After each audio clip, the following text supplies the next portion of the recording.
వాళ్ళకి సాయం నువ్వు చేసి మా పేరెందుకు చెప్పావు? వాళ్ళు మీ మనుషులు సార్. మిమ్మల్ని మీ ఇంటిని నమ్ముకుని బతుకుతున్నారు. ముక్కుమొహం తెలియని నాలంటోడు సాయం చేస్తే జాలి పడగని నోట్ల కట్టలు దానం చేశారనుకుని తీసుకోరు సార్.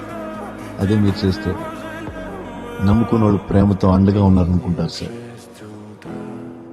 ఈ ఊరి జనం ఏమైనా కష్టం వస్తే మీ ఇంటి గడప ఎందుకు తొక్కుతారు తెలుసా సార్? ఇది పెద్దలేను కాదు, ఈ ఇంట్లో ఒక పెద్ద ఆయన ఉన్నాడని. పెద్దరికం అంటే 10 మందిని శాసించే అధికారం కాదు సార్, 10 మందికి అండగా నిలబడే ఆనందం. మన కోసం ప్రాణాలు ఇచ్చే మనుషులు ఉండడం మన గొప్పతనం కాదు సార్, ప్రాణాలు ఇచ్చేవాళ్ళది. ఆ ప్రాణాలు బతికించుకోవడంలోనే మన గొప్పతనం ఉంది.